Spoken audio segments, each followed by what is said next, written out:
Hey basketball guys, we have news. Let's go to more Los Angeles Lakers news, but first don't forget to subscribe to the channel and leave your like.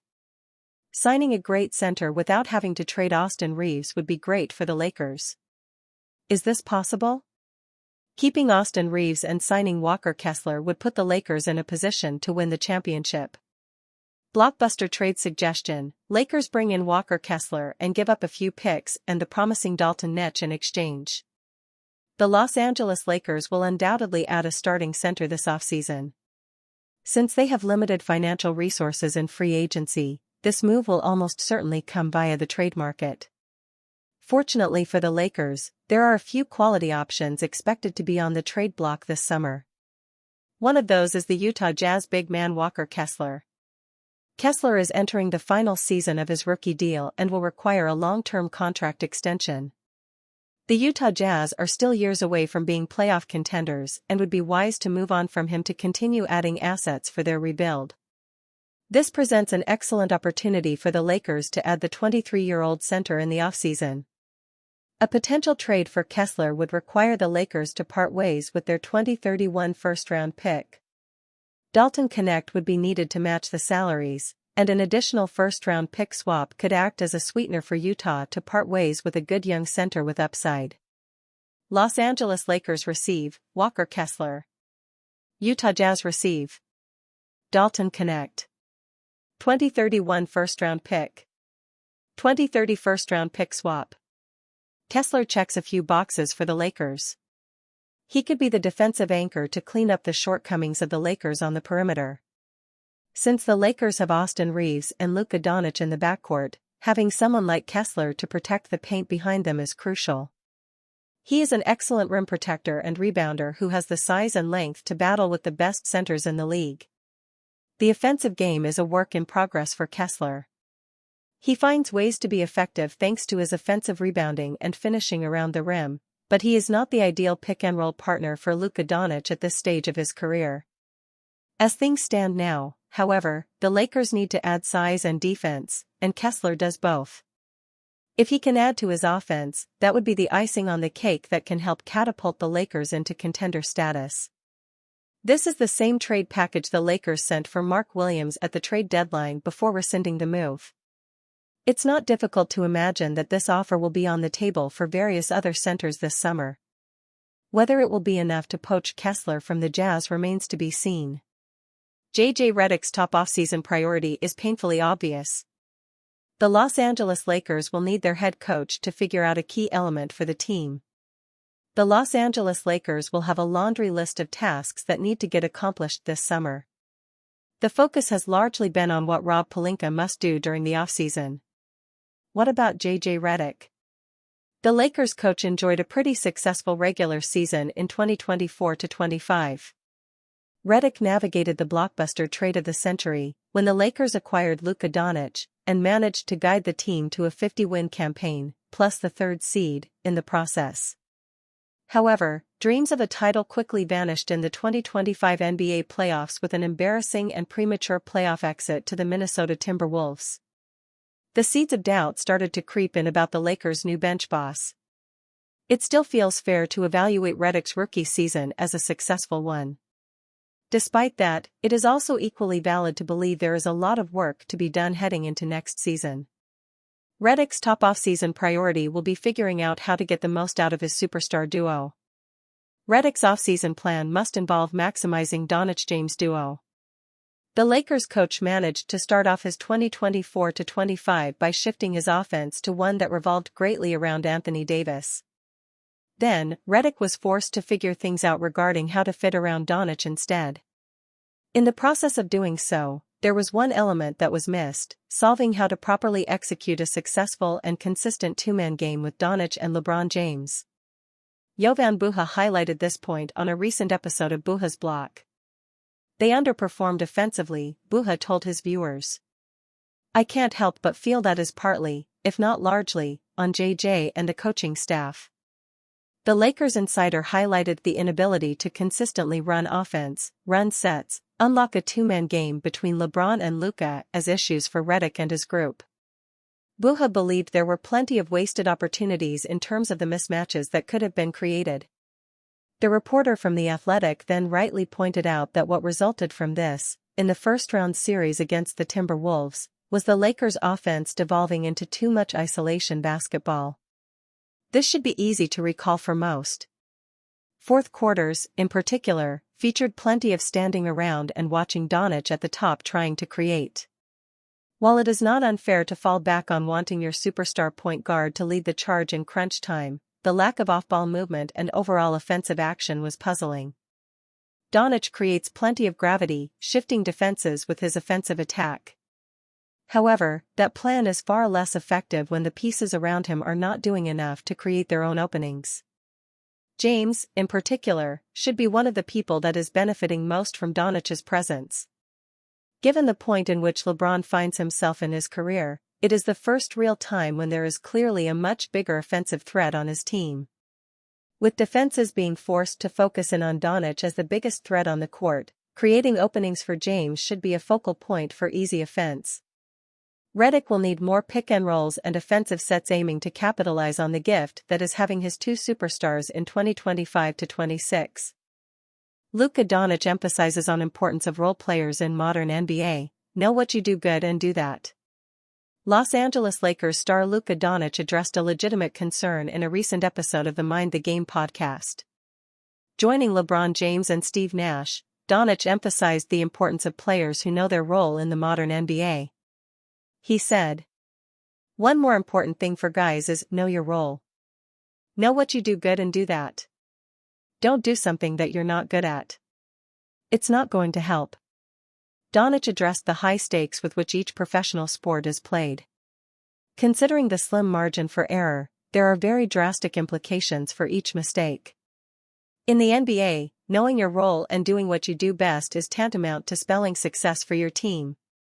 Nash, in agreement with Doncic's statement, went on to add, "Such an important part of winning teams is knowing your role. Starring in your role. Being good at your role. When guys start to have the wrong perspective of their role, play outside themselves, the team is going down the other way." Nash then connected the matter of understanding one's role to the issues associated with basketball at the youth level. With young generations more focused on capturing the highlights rather than working on the fundamentals, the essence of understanding how important a role is becomes undervalued and hence, disregarded. Many players in the NBA were high school or collegiate stars in their own right. While this is directly correlated to their innate talent and ability, the NBA is a league where water finds its level. Many high school stars are required to play in organized systems, and without a strong foundation, often find themselves falling out of the rotation because of their inability to adapt. There is a general sentiment that the panel shared regarding the fundamental style of playing organized basketball. However, this also appears to be a thin line, since James also addressed how simply training in one sport is counterproductive for younger athletes. Regardless, there are exceptions to every case, and Doncic happens to be one of them. Having played in a pro league from a very early age, the guard established himself as a generational talent worth taking note of. The case has also been made stronger since coming to the NBA, as the 26-year-old is widely considered one of the best defensive players in the league. Unfortunately, the same cannot be said for his defensive effort. After a failed postseason run, the Slovenian was on the receiving end of some harsh criticism regarding his conditioning. However, Doncic appears to have taken this in his stride as he has already slimmed down in preparation for the new season. With new goals and a new contract extension on the horizon, the Lakers will look forward to seeing what their star can bring to the table. Lakers have painfully obvious offseason decision with LeBron still on their roster. The idea of LeBron James leading the charge for this Los Angeles Lakers team for at least one more season undoubtedly has an exciting and promising ring to it. After all, the man has already won the franchise and NBA championship during his tenure and is coming off yet another impressive all-around campaign where he averaged 24.4 points, 8.2 assists, 7.8 rebounds, and 1.0 steals on 51.3% shooting from the floor and 37.6% shooting from deep while guiding the club to the third seed out west.